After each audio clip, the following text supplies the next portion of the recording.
আসসালামু আলাইকুম এভরিওয়ান, আশা করি সকলে ভালো আছেন। এখানে আমাদের একটি বাড়ির কাজের সাইড আপনারা দেখতে পাচ্ছেন যে এই কাজটি আমরা করেছি ব্রিক ফাউন্ডেশনের উপর একতলা। তো এই বাড়িটি ছাদ লেভেল পর্যন্ত কাজটা করা হয়ে গেছে। এটা করার জন্য আমাদের 4 লক্ষ টাকা খরচ হয়েছে। এখন আপনাদের মনে প্রশ্ন আসতে পারে যে ভাই, আপনি যে 4 লক্ষ টাকায় বাড়ি করলেন, আসলে এই বাড়িটা 4 লক্ষ টাকায় কমপ্লিট করা সম্ভব না। এখন আমি কি আপনাদের কখনোই বলছি যে এই বাড়িটা 4 লক্ষ টাকার ভিতর আমরা কমপ্লিট করে ফেলছি? এখানে যে বাড়িটা আপনি দেখছেন, আমি কিন্তু এইটা আপনাদেরকে বোঝাতে চেয়েছি 3 রুমের একটি একতলা বাড়ি। আপনি যদি কাজটা শুরু করেন, সেক্ষেত্রে আপনার কাছে যদি মাত্র 4 লক্ষ টাকা থাকে, এরকম কাজটা আপনি ছাদ লেভেল পর্যন্ত করে রাখতে পারবেন।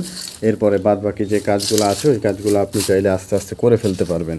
এখন এই বাড়িটা কোথায় কি হবে সেই বিষয়টা আপনাদেরকে জানাবো, এবং এই খরচের ভিতর কি কি কাজ করা হয়েছে সেই বিষয়টাও আপনাদেরকে বুঝিয়ে দিব। তো এইখানে এই যে একটা রুম দেখতে পাচ্ছেন, রুমের দরজা, এইখানে একটা রুমের দরজা, এখানে একটা রুমের দরজা, এই যে 3টা রুম দেখতে পাচ্ছেন। আর এখানে যে সিঁড়ি দেখতে পাচ্ছেন, সিঁড়ির নিচে একটা বাথরুম আছে। তো এই কাজটা করার জন্য মোটামুটি এখানে যতটুকু কাজ আপনারা দেখতে পাচ্ছেন, এইটুকু করার জন্য 4 লক্ষ টাকা খরচ হয়েছে। এখন এই 4 লক্ষ টাকা খরচ হয়েছে কি করতে, আর বাড়িটার ভিতর কী কী থাকবে। 4 লক্ষ টাকার ভিতর বাড়িটিতে 3টা বেডরুমের কাজ করা হয়েছে, ছাদ লেভেল পর্যন্ত গাঁথুনি, এখনও কিন্তু ফ্লোর ঢালাই কোথাও দেওয়া হয় নাই, এবং এখানে একটা সিঁড়ি করা হয়েছে। এখন আপনারা অনেকেই বলতে পারেন, ভাই একটা বাড়ি করছি, আমি বাড়ি করলে এখন আমার কিচেনের প্রয়োজন, বাথরুমের প্রয়োজন, এগুলো আমি কোথায় পাবো? এগুলো তো আর বাইরে যাব না। তো সেক্ষেত্রে এখানে সিঁড়ির নিচে বাথরুমের অপশন রাখা হয়ে গেছে। এখন কিচেন আর ডাইনিং রুম, এইটা কিন্তু এই বিল্ডিংয়ের ভিতরে এই যে খরচটা আমি বললাম, এই খরচের ভিতর নাই, যে বাহিরে অপশনস করা হয়েছে। দেখেন এখানে যে পেছনে 5 ইঞ্চি ওয়াল দিয়ে টিন শেডের একটা চাল করা হবে, ওই জন্য এই কাজটা করা হয়েছে।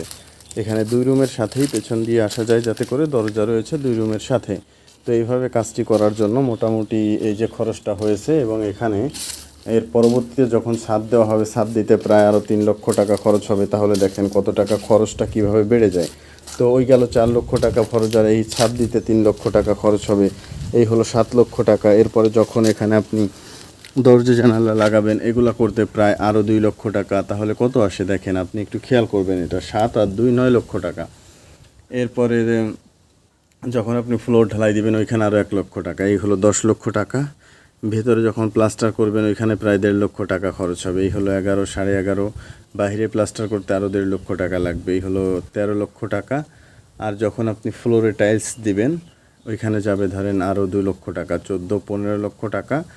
আর 1 লক্ষ টাকার রং ইলেকট্রিক দিয়ে মোটামুটি এর ভিতরে 16 থেকে 17 লক্ষ টাকা খরচ হবে। এই যে বাড়িটা, এই বাড়িটা 800 স্কোয়ার ফিটের একটি বাড়ি, 16 থেকে 17 লক্ষ টাকার ভিতরে আশা করা যায় যে আপনি এই বাড়িটা একতলা কমপ্লিট করতে পারবেন। এখন এটা নিয়ে যদি আপনাদের কারো কোনো কনফিউশন থাকে বা কোনো বিষয় আপনি জানতে চাচ্ছেন, অবশ্যই সেই বিষয়টা কমেন্ট করতে পারেন। ইনশাআল্লাহ আপনাদেরকে সঠিক ধারণা দিতে পারবো।